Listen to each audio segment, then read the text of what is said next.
ఈరోజు రాష్ట్రంలోని పేదలు, రాష్ట్రంలోని రైతులు, రాష్ట్ర వ్యాప్తంగా ఉండే మా ఆడబిడ్డలు అందరూ కూడా ఎదురు చూస్తూ ఉన్నారు. కానీ ఒక్క మాటలో చెప్పాలి అంటే ఈరోజు రాష్ట్ర బడ్జెట్ బట్టి విక్రమార్క గారి సుదీర్ఘ ఉపన్యాసం, గంటన్నర ఉపన్యాసం తర్వాత మాకు అర్థమైంది ఏంటి అంటే 6 గ్యారంటీలు గోవిందా గోవిందా అని అర్థమైంది. 6 గ్యారంటీలు మర్చిపోయినారు, తిలోదకాలు ఇచ్చినారు.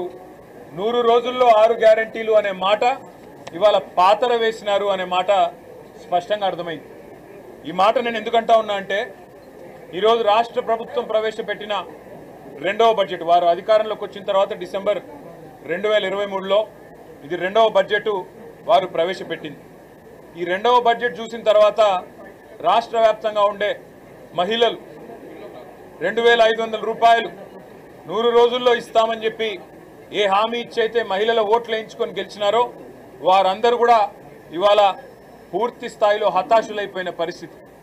అదేవిధంగా రాష్ట్రంలోని పెద్ద మనుషులు 4000 రూపాయల పెన్షన్ 100 రోజుల్లో వస్తుందని ఎదురు చూసిన వారందరికీ కూడా ఈరోజు దాదాపు 500 రోజుల తర్వాత గోవిందా గోవిందా 4000 పెన్షన్ అనేది అర్థమైపోయిన పరిస్థితి.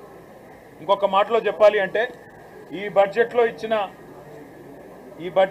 అంకెలు చూస్తే 420 హామీలు 420 హామీలు ఏవైతే కాంగ్రెస్ పార్టీ ఇచ్చి అధికారంలోకి వచ్చిందో ఒక్క హామీ గురించి కూడా ఈరోజు ప్రస్తావించలేదు. 6 గ్యారంటీలు 100 రోజులు అని సొల్లు పురాణం చెప్పి అఫిడవిట్లు రాసి ఇదే బట్టి విక్రమార్క గారు అఫిడవిట్ను తీసుకుపోయి దేవుని ముంగట పెట్టి ఆ అఫిడవిట్ మాకు భగవద్గీతతో సమానం అని బిల్డప్లు ఇచ్చి ఓట్లు వేయించుకొని అబద్ధాలతో ఏదైతే గెలిచొచ్చినారో ఇవాళ దానికి పాతర వేసినారు.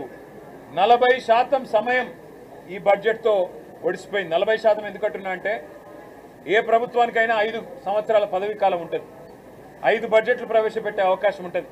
కాకపోతే ఆఖరి బడ్జెట్ ఎన్నికల సంవత్సరం బడ్జెట్ కాబట్టి పూర్తిగా అమలు కాదు. మరి ఈ ప్రభుత్వం 2 బడ్జెట్లు అయిపోయినాయి అంటే దాదాపు 40-50% వీళ్ళ ఎజెండా నెరవేర్చడానికి కావాల్సిన ఆర్థిక సంపత్తి ఏదైతే ఉంటుందో ఈ బడ్జెట్ ద్వారా వారు చెప్పేది మరి పూర్తి చేసేది ఉండే. కానీ ఒక్కటంటే ఒక్క హామీ, తులం బంగారం దిక్కులేదు, నెలకు 2500 మహాలక్ష్మి దిక్కులేదు, అదేవిధంగా నెలకు 4000 రూపాయలు ఇస్తానన్న మాటకు ఇవాళ పాతర వేసినారు.